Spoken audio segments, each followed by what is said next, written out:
नमस्कार। आप सभी दोस्तों को मेरी तरफ से दीपावली त्यौहार की बहुत बहुत शुभकामनाएं। हैप्पी दीपावली। दीपावली का त्यौहार क्यों मनाया जाता है, क्या कारण है इसके पीछे?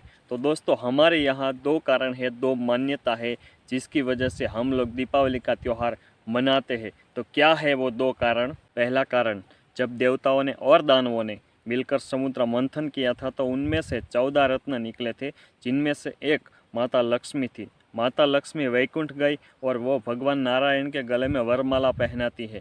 यह देखकर वैकुंठ में जितने भी भगवान के परम भक्त निवास करते थे, जितने भी वैकुंठवासी थे, उन सबको यह लगा कि आज माता लक्ष्मी आई है और वो भगवान नारायण से मिल रही है। आज लक्ष्मी और नारायण का विवाह हो रहा है।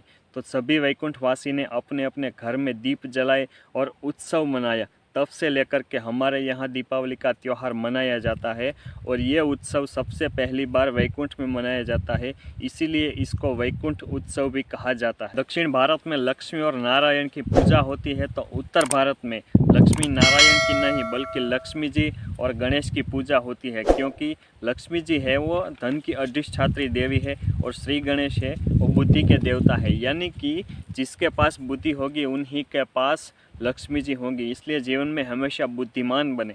बुद्धिमान कैसे बना जाता है?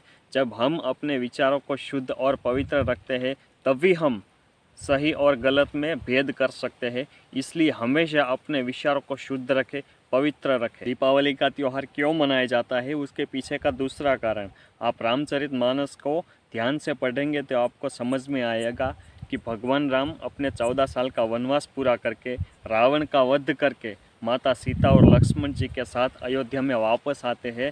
और भगवान राम को वापस आता हुआ देखकर पूरी अयोध्या खुश हो जाती है और इस खुशी में अयोध्या के हर घर घर में दीप जलाए जाते हैं और पूरी अयोध्या प्रकाश से, उजाले से जगमगा उठती है और वहीं से दीपावली का त्यौहार शुरू होता है। अयोध्या हो या वैकुंठ हो, दोनों में रहने वाला तत्व तो एक ही है।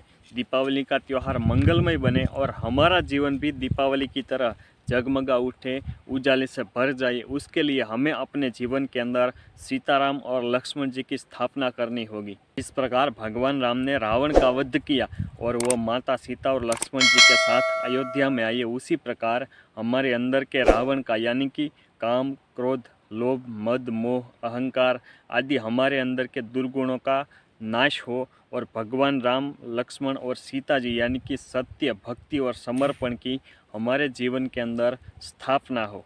जब श्री राम अयोध्या में आए तो उसके साथ माता सीता आई, लक्ष्मण जी आए, हनुमान जी आए, पूरी की पूरी वानर सेना आई। यानी कि जब हमारे जीवन के अंदर सत्य की स्थापना होती है तो भक्ति, समर्पण, विवेक और छोटी छोटी खुशियाँ और छोटी छोटी सफलता आएगी ही आएगी। इसीलिए अपने जीवन के अंदर सत्य की स्थापना करें और सत्य की स्थापना आध्यात्मिकता के बिना संभव ही नहीं है। तो सत्य की चाबी है रामायण, भागवत महापुराण और श्रीमद् भगवत गीता।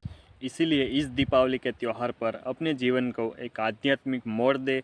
भगवत कृपा से इस दीपावली के पावन त्यौहार पर आप हमेशा खुश रहे, स्वस्थ रहे, सफल बने, ऐसी ईश्वर के चरणों में प्रार्थना। आपका जीवन दीपावली के त्यौहार पर दीपावली की तरह जगमगा उठे, ऐसी शुभकामना। जय श्री राम, जय लक्ष्मी नारायण।